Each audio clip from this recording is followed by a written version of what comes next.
hybrid model. Oh, that was exciting. It's now in progress and that's a new enhanced version, Claire. Those updates.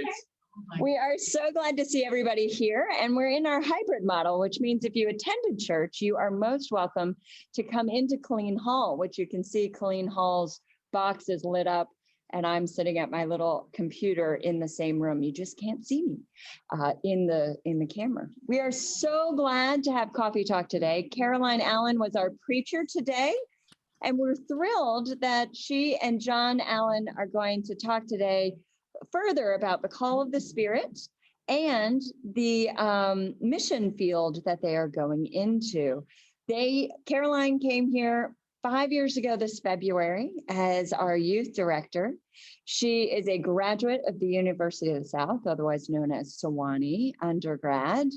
And between the time of graduation and coming here to to St. John's, not Sewanee, got it on the brain though.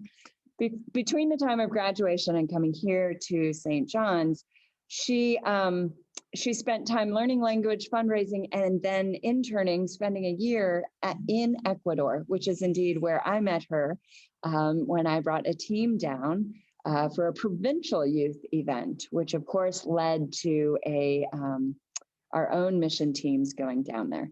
It has been a gift and a joy to work with Caroline over these 5 years, and Father Wallace has taken over. There's angel wings, John. Who knows? All of you know her from various ways because she's not just working with the youth. She and John are active all over St. John's, from young adult ministry to serving in liturgy. John is always ready to Verger Ush, whatever is needed, he's there and ready with a smile. See, there are your jazz hands.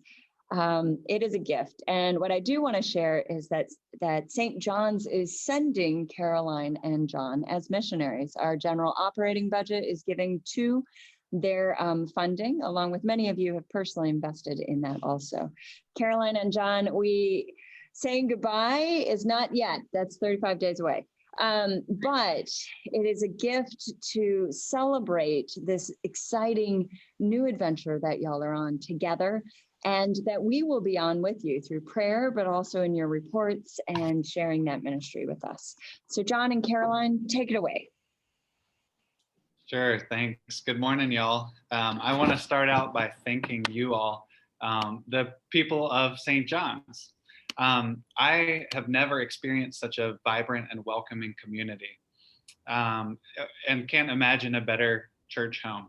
And I know that that's easy to say, but seriously, from the bottom of our hearts, we are grateful to you all. Feel grateful to have been part of St. John's the last 5 years, but we feel filled to the brim by all the love that you all have poured into us. And moving forward, we are grateful to St. John's for partnering with us and taking that love out into the world. So today we're going to tell you a little bit about that. We're thankful for that too, the chance to get to share. I'm going to go ahead. We have a quick little PowerPoint to share with y'all, and then we have some youth that we're going to hear from who have participated in missions in Ecuador through a video, and some youth are with us this morning. So can y'all see that picture? Okay, excellent. So as Mother Abby said, I spent a year in Ecuador between Sewanee and coming to St. John's. So Sewanee sends people out over spring break to various countries around the world, and I ended up in Ecuador, and I just fell in love with it, with the people there. And I came home, this was my senior year of college, and John and I had been dating, and said, John, I think I'm supposed to move to Ecuador. I said, no, I don't think you are. And it was a great year. This is a picture from some of the youth. I worked at a church there, an Episcopal church. And this is a picture of them kind of sending me off at the airport after that year.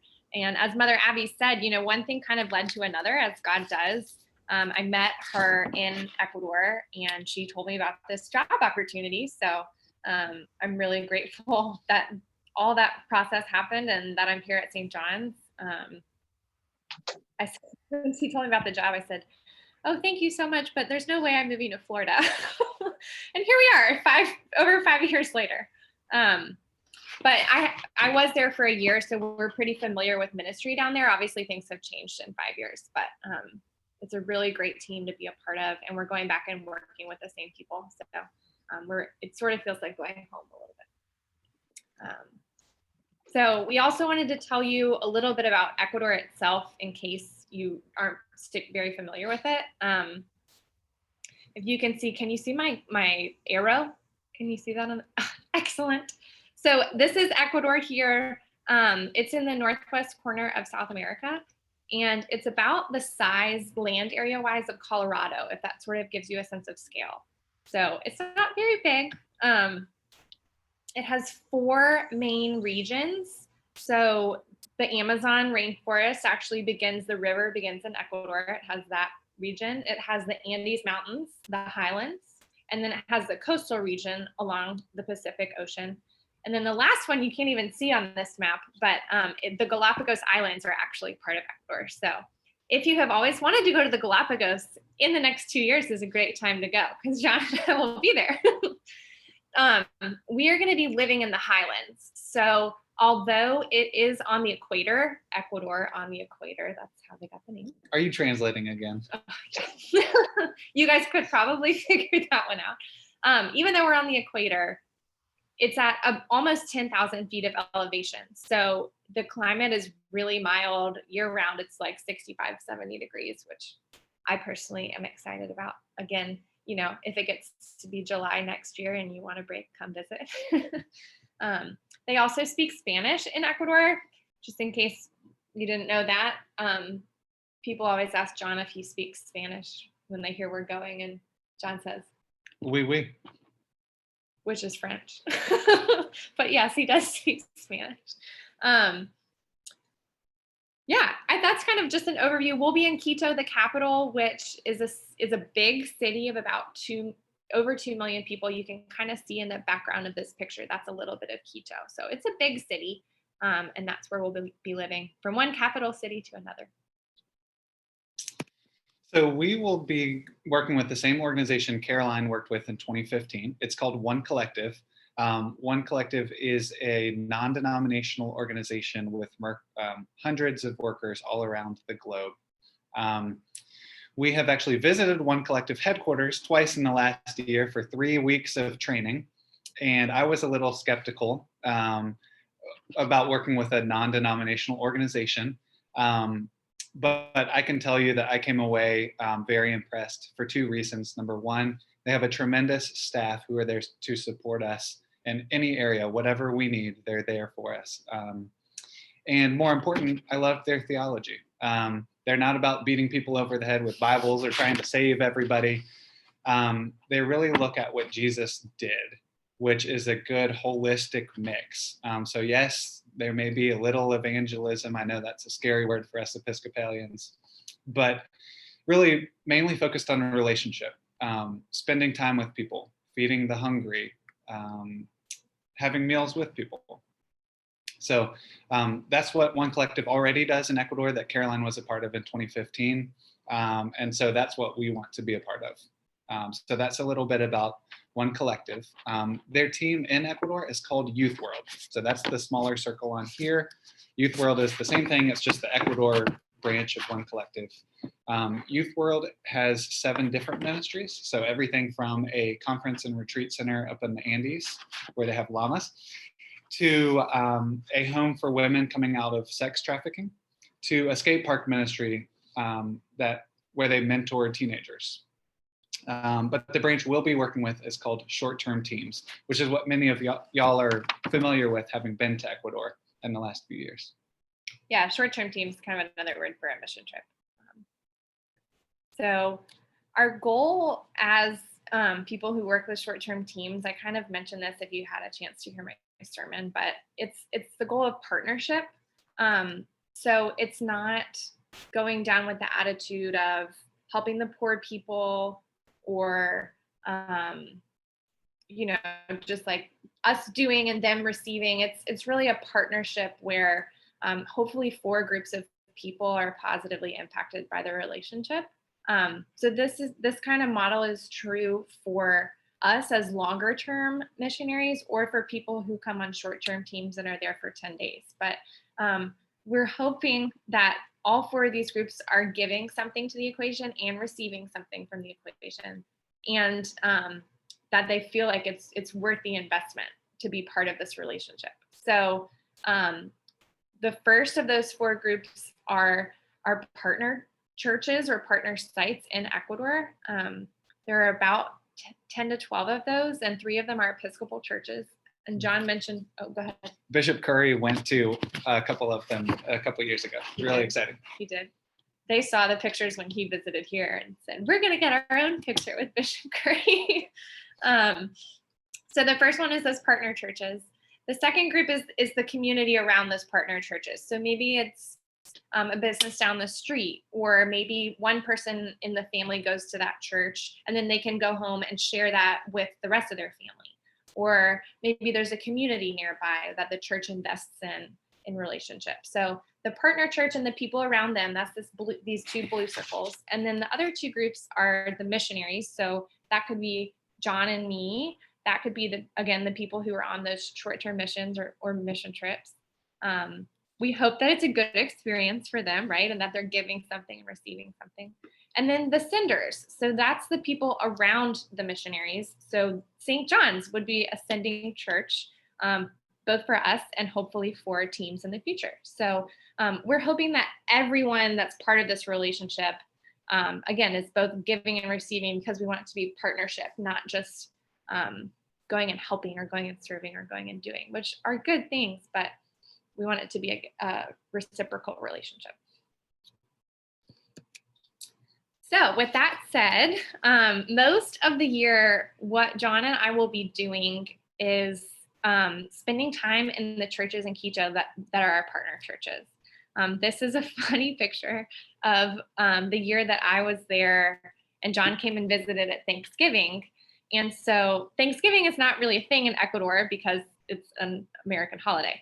So we cooked a Thanksgiving meal for some of the youth at the church where I lived and worked, and they thought it was hilarious. Cooked a Thanksgiving meal. Had never having cooked a turkey before. We went to the grocery store the morning of, and all they had was frozen turkeys. So we had rotisserie chicken instead, and then sweet potatoes in Ecuador are called camote, and it's purple. So we had purple sweet potato casserole, a little different, but you get the feel. Yeah, it was still Thanksgiving. We were grateful. So this year-round work really looks a lot like kind of what we've been doing at St. John's, or what y'all probably do at St. John's. It's investing in ministries that exist and being a resource. Just like people here are on the Flower Guild or work with yams or do spuds. It's the same kind of thing that we'll be doing there, because we want to have relationship in these churches year round. So during the school year, what that might look like is plugging in at one church for their elderly ministry, plugging in at another church and helping out with youth group, another church with the Bible study, so that we have a good feel for what's going on in the community. Mm-hmm. And then during the summer is when a lot of our teams come. Right, that's kind of the peak season for having teams down. So we might have up to 4 teams at a time. So Caroline and I will be coordinating those teams. We'll be doing all the prep work, the planning, administrative work leading up to those teams. And then while they're here, we'll be overseeing their experience. We'll train a team of interns, half Ecuadorian, half international, who are the ones who actually host those teams. So these are some pictures from some of the St. John's trips. I really like how One Collective does missions. It's not just come down and paint this wall and go back home and you feel good because you helped them in some way. There is some of that, to be sure, but it's also, as you can see in some of these pictures, it's playing with kids, it's dancing, it's gardening with Ecuadorians. One thing that I really like, Cristo, the church Caroline worked at most, a lot of times when teams come down, they'll have their youth group help the team from the US or Canada, wherever it is. And so they're working together, they're getting to know each other. It's not we help you, it's let's work together. So these are just some fun pictures from past St. John's teams. A lot of good memories in these pictures for me. We have the very great blessing at St. John's of having Tommy Colleen, who films things. So he made a really great video when we sent a team down in 2018. It's really long. It's like 14 minutes long. So we're not going to watch the whole thing, but we're going to watch just a snippet of it to kind of give y'all a sense of what a short-term team does when they're on the ground in Ecuador. And then after that, I have 2 youth on the call who are going to share a little bit about their experience and kind of what it has meant for them after their time in Quito. So first we're going to watch the video, and I think I'm going to have to unshare and then share again. So bear with me. And while Caroline's doing that, if y'all have any questions, we will get to those at the end. So feel free to drop them in the chat at any point, and then we will address them at the end. We love questions. Don't be afraid to ask tough questions too. So put them on in there. Okay, let's give this a try. Make sure my audio's up. Okay. Cross your fingers that this works. So we're starting in the middle. This is day 2. We've been on the ground for a day, and we're going to the church for the first time.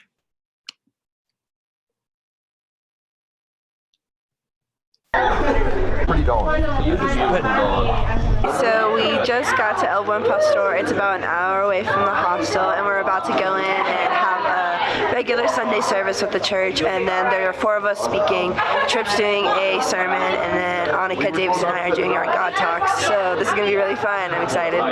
Tócalo completamente. Derrama sobre el fuego de tu Espíritu Santo, Padre, y que nos hables, y que hables a esta comunidad, que hables a esta familia a través de tu Hijo. Lo bendecimos en el nombre del Padre, del Hijo y del Espíritu Santo. Amén. Amén.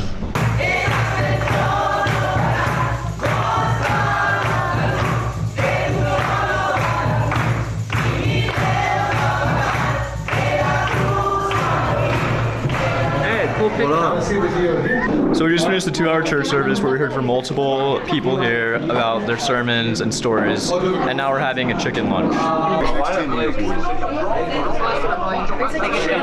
he'd gone to the Lakers, he probably would have won. I'd say we're chilling pretty fine right now. We're chilling good right now. And we are about to go on a bus to play soccer with Ecuadorian kids.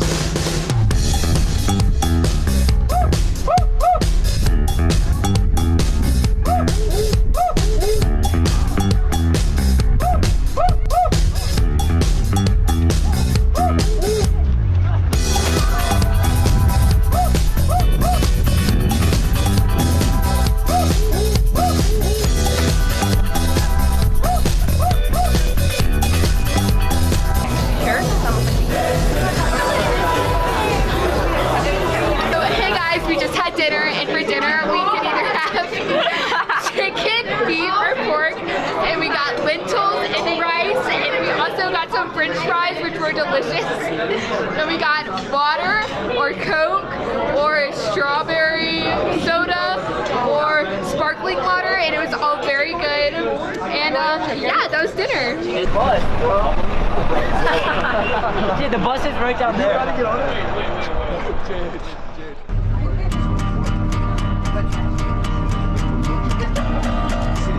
Yeah, yeah.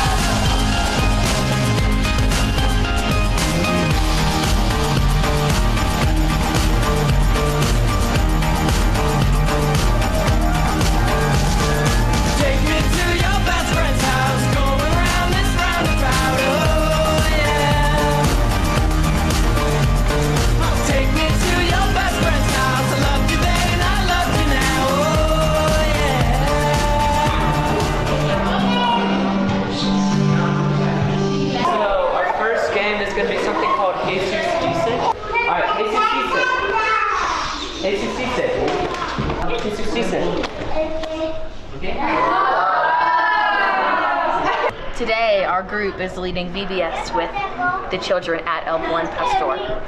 So just in there we did, well, right now we're doing arts and crafts, but just then we did a play on Simon Says called Jesus Says. We acted out the Bible story, Feeding the 5,000, but we used Swedish fish and wheat thems. We taught the children English compared to Spanish words. So right now we're doing arts and crafts, making paper fish and then painting them. So it's just fun activities for the kids right now.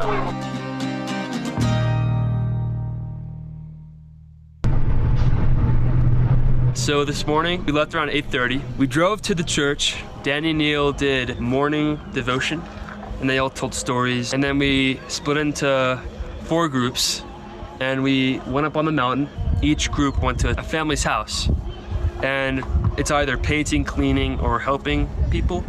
Me, Jack, Katie, Miss Strayer, Danny Shea, and other parishioners from the church are here helping this family up on the mountain with this incredible view. Check it out.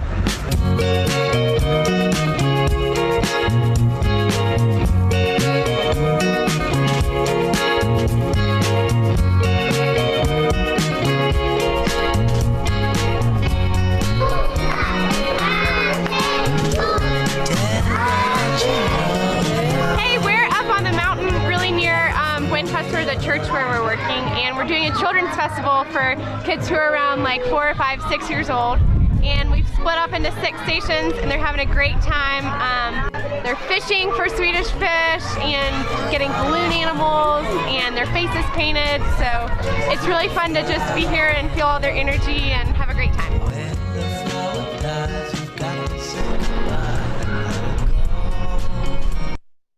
Okay, I'm gonna go ahead and stop it there, but that gives you a little bit of a sense of, this is one of the indigenous kind of God people that is at the equator. So if you want to see the rest, we will share that video, but for now, we're gonna keep going since that's 14 minutes long. But I think that kind of just gives you a sense of some of the work that happens on a short-term team, and a sense of what John was talking about, where youth from the church and youth from the team get together and go do work together. So it's a really great way to build relationship.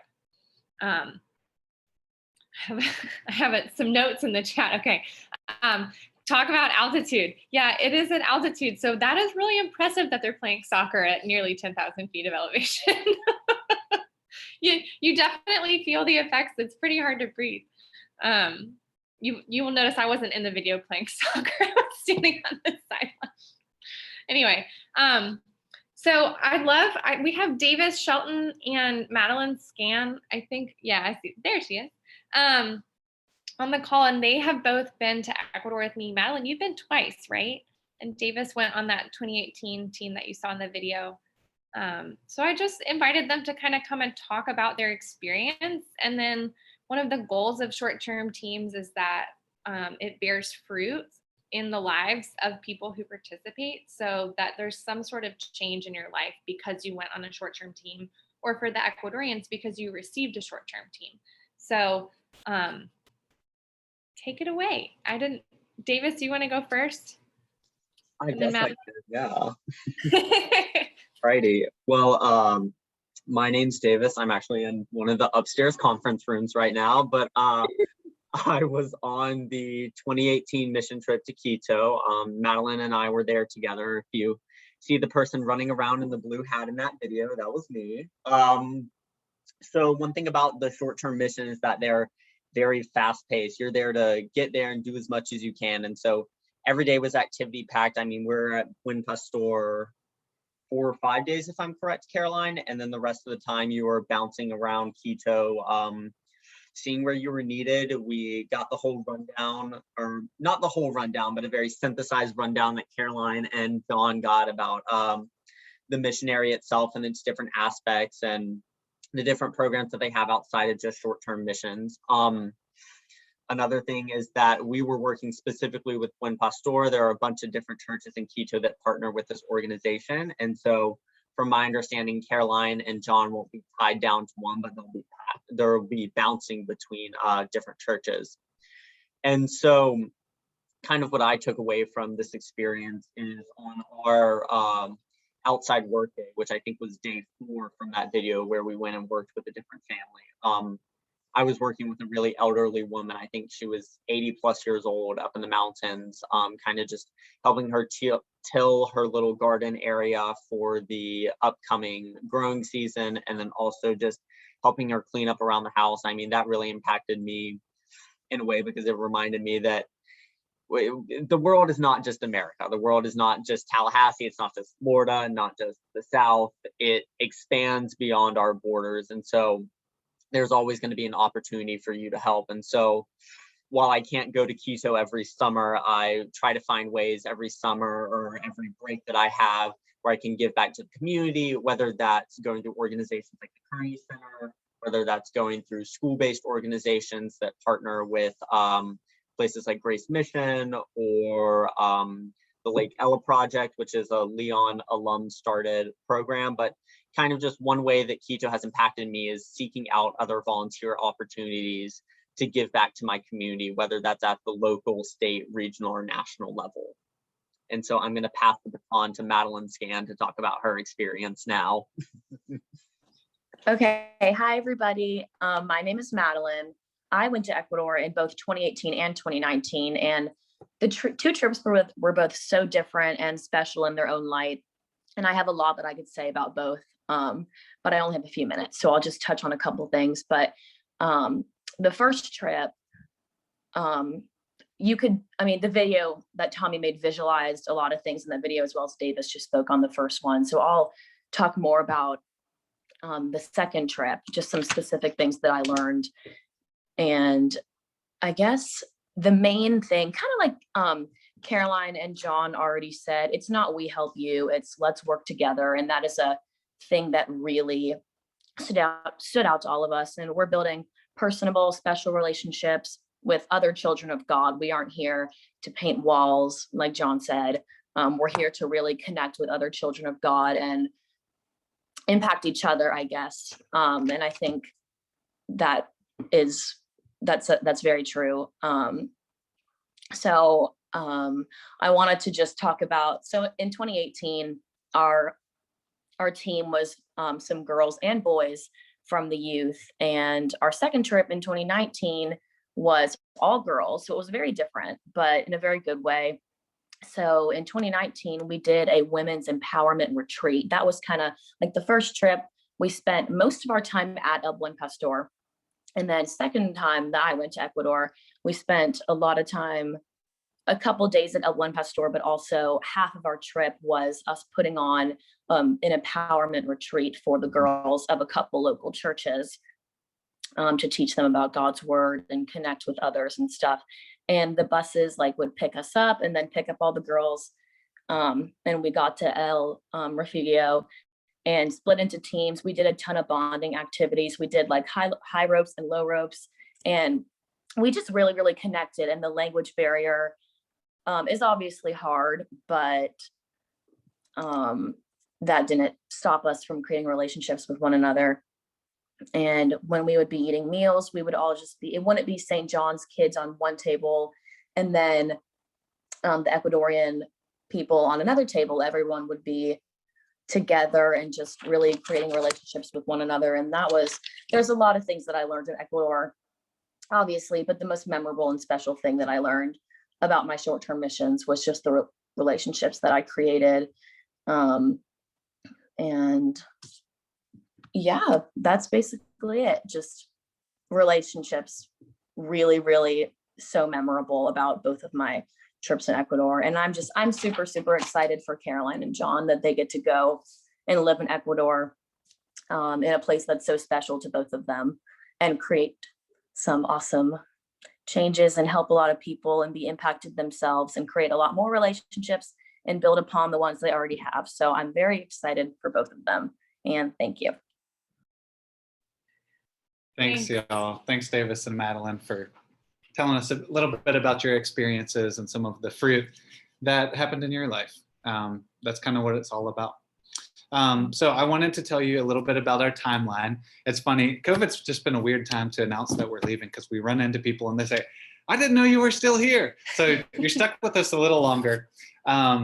So Caroline and I are working through the end of June. And then in mid-July, we'll head up to North Carolina for about 7 weeks to pack all of our stuff and sell a bunch of stuff and store it, but also to work on our visa and just generally prepare for Ecuador. And of course, to get some good family and friend time. And then we will head to Ecuador around Labor Day. And we will need to, we can't actually buy our tickets yet or flights until we are 100% funded. St. John's and individuals at St. John's, you all have been so generous, and we are almost fully funded. So we are getting there, and we are deeply grateful for those financial contributions, aside from everything else and all the love these last 5 years. So that's a little bit about our timeline. Yeah, so you'll still run into us until at least July. And I just wanted to, again, Mother Abby talked about this a little bit at the beginning, and John talked about this a little bit too, but we are so grateful to St. John's for many reasons, but especially St. John's is our official kind of sending church, which we could not go without you. And what that kind of means is John and I will be one of our official outreach sort of entities that the Outreach Commission has. So we'll report in every other month, I think, Mother Abby, every 2 months, twice a month, a lot. We'll report in. And we are right now this year receiving funding from the operating budget, which is a huge blessing. And it means that we're still connected. So I keep telling people, we're not really saying goodbye, which is the only way that I feel good about doing this, because we'll still get to be in touch with y'all and still get to work together and do ministry together. So we're really grateful for that. I know a lot of y'all we've talked with individually as well, but St. John's as a whole has been so wonderful to us, even before we started this process. Obviously I work here, so I'm a little biased, but I think y'all are great. And it's not, it hasn't been easy. It's been a growing process accepting, it's a lot of money we're talking about, to be honest. And it's been very humbling and kind of cross-cultural. Our society tells us, sends messages, and it's just been a growing process for us to accept the money. But also the prayers and the friendship, and we will stay in touch. We will be back at St. John's and look forward to keeping in touch with you all. Yeah. So what John's kind of talking about, we are raising funds for our time in Quito, and that covers things like our ministry. If we want to, take an Ecuadorian out to lunch or give them a scholarship to attend a retreat, it covers our salary, it covers taxes, a variety of things. So when we're talking about fundraising, if you're like, what are they talking about? That's kind of what we're talking about. And so we're really grateful for that support that St. John's has already given us. So now we'll open it up for questions. So let's hear some questions. And I already know what the first question is that comes to everyone's mind. Is our dog coming? Yes, Zoe is coming with us, much to my chagrin. Excuse me, I love our darling Zoe. Let's see, do we have any questions in here? I also wanted to mention, our John just put our website link in the chat. So if you want more information, or if you want to watch the rest of the video or anything like that, sign up for our newsletter or that option is at our website. One thing I want to point out, and I know it's weird, the sound is coming from Clean Hall, but my face has no glowing box around it. So it's an out-of-body experience for the Zoom folks. But the gift of St. John's is we are constantly raising people up. And the gift of sending missionaries is John and Caroline, our missionaries, will be included in the prayers of the people, just like Sabrina, our urban missioner, and those that are in seminary. St. John's is constantly in the space of raising up and empowering people to do God's work within the walls and outside the walls in God's kingdom where they truly are called. As you can see in the chat, Caroline has put up the newsletter, the website, how to donate, but also how to keep in touch and hear about their updates. It's EcuadorAllens.com. Very easy, very easy. Ecuador, the country, Allens, their last name.com. Saying that for the room where it's very smooth. What? As people have, it does not actually say Ecuador aliens. It says Ecuador. I said aliens when I was the first time. I'll admit that. Absolutely. Multiple people have made that comment. It wasn't alone. Johnny, Caroline, I have a very serious question for you, a weighty theological matter. Are you ready? I'm ready. Are you ready? What is your favorite Ecuadorian food and least favorite? I'll start out. There's a reason you've never heard of an Ecuadorian restaurant. Three-quarters of their plate is rice, white rice. And the reason is you can fill up for cheap on rice. So there's a lot of rice in the diet.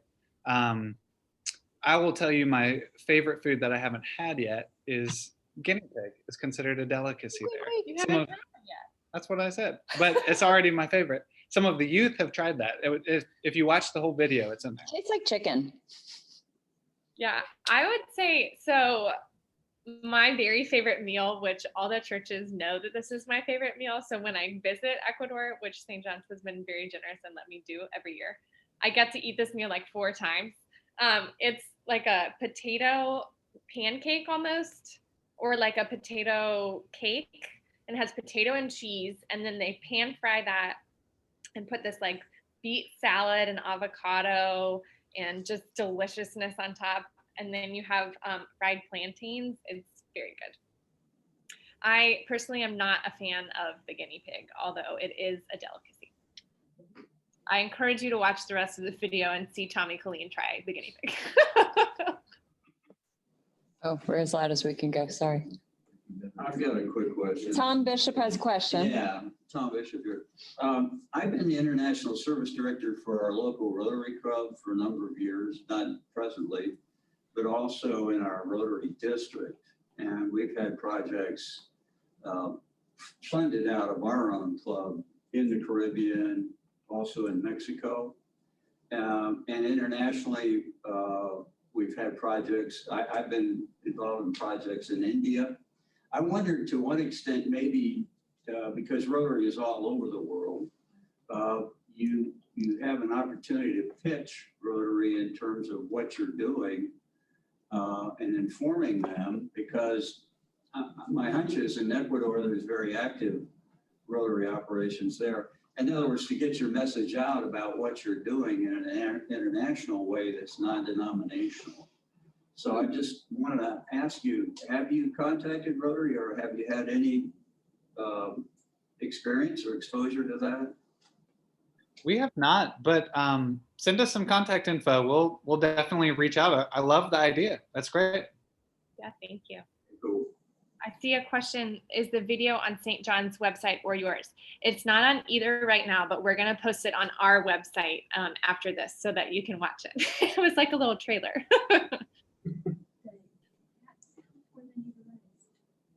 They haven't stated it. They have not. Kathy has a question. What is the political climate like there? And is it a relatively stable, safe environment? So it's a democracy. There's a president that's elected and a legislature. It's not exactly like the system here in the US, but similar. And they actually just had an election in the past year, I think, and elected. John knows more about this than I do. I'm going to stop and let him talk.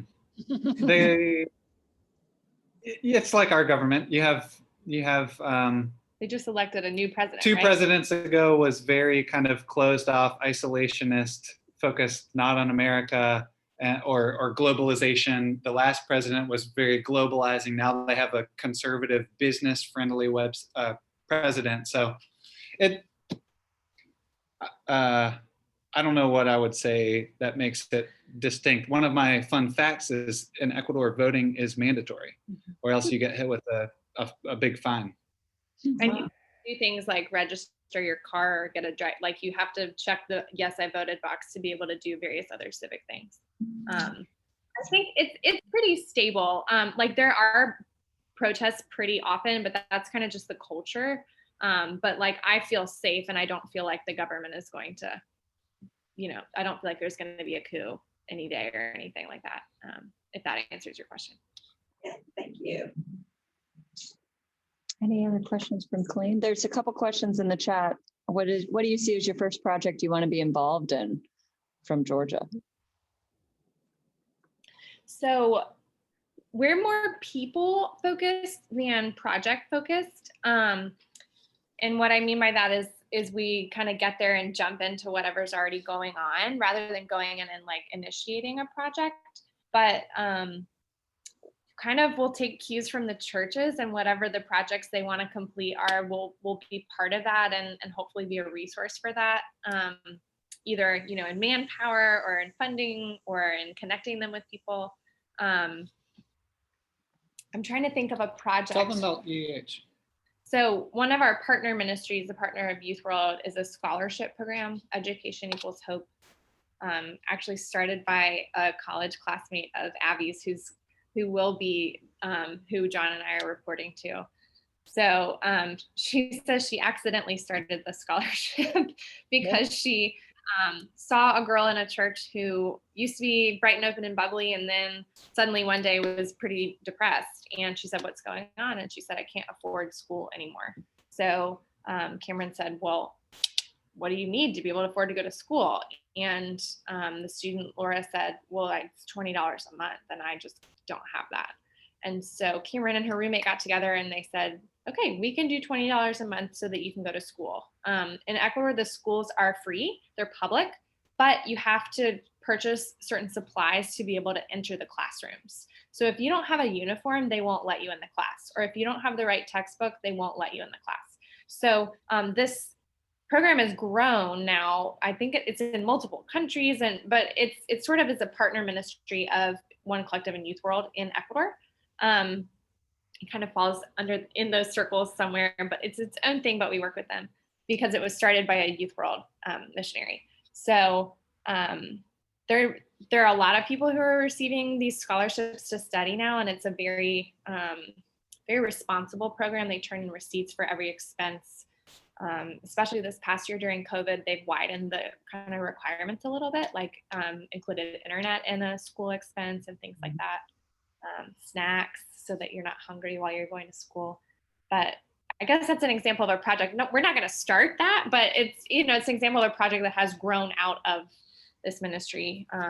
I really like about our organization that there's a lot of listening and following the lead of local people. It's less us having a project in mind and more getting there and seeing what needs really are and responding to that in a way that kind of augments. The One Collective uses the word catalyst, kind of catalyzes the process that would exist without us, but that we can help. That's awesome. Thanks, Caroline, for that. To answer, Dennis, your question, yes, she will be in, I'm sure the Allens will be incorporated into educational forums within the next couple of years. They will be reporting to the Outreach Commission also. Caroline and John, you guys are very aware of the COVID status in the country. Do you want to give a little update on that? And then maybe one more question afterwards? Sure. Ecuador got slammed initially by COVID, and then they locked down really hard for several months. It's a less individualistic society. So when the government said stay home and wear masks, everyone stayed home and wore masks. It doesn't hurt that there's a big fine if you're caught in public without a mask, but so for most of COVID, Ecuador has been much lower COVID has been much lower, less of a problem in Ecuador than in the US. Lately, now that the US is getting vaccinated, Ecuador is having some problems. They are not poor enough to qualify for a lot of the free vaccine doses. So it's going to take them another year plus to get everyone vaccinated. So they're still struggling with it. And there's sort of a orders come from the top down mentality in Ecuador. So because cases were starting to rise in Quito, which again is the capital city, they instituted a lockdown for 6 weeks, which wasn't a total lockdown, but on the weekends, like I think it's like 9 p.m. on Friday until 5 a.m. on Monday. That I'm just throwing out times, but you get the idea. You can't leave your house. So government said, okay, this is a way that we're going to stop spread, because if people can't go out on the weekends, then COVID is going to stay largely more contained. So they're not afraid to impose pretty quick, severe restrictions to try to get ahead of COVID, but there's definitely COVID there. And like John said, they won't have vaccines for a while. Any other questions in Colleen Hall or in the chat? Y'all, oh, Hill just coming into the waiting room. Caroline, thank you for listening to the Holy Spirit. Yes. We're excited for you. We rejoice with you. Thank you all. As you can see, the website is right there, EcuadorAllens.com. You can check it out. There's a lot of information that they shared here. It gives you a lot of good background about Quito, about One Collective, Youth World, when they're going, their timeline, their call story of really discerning this piece, interpreting, if you would, the Holy Spirit in their life. And we're on that journey with them. We're so grateful for you speaking today on Pentecost Sunday, for each and every one of you on screens or in person. And we look forward to seeing you this week. Thanks, y'all. Thank you all so much. Thank you, Madeline. You guys were awesome. Oh, Donald Fishburne was in there. And so was both Jonathan and Greg Springer in Italy.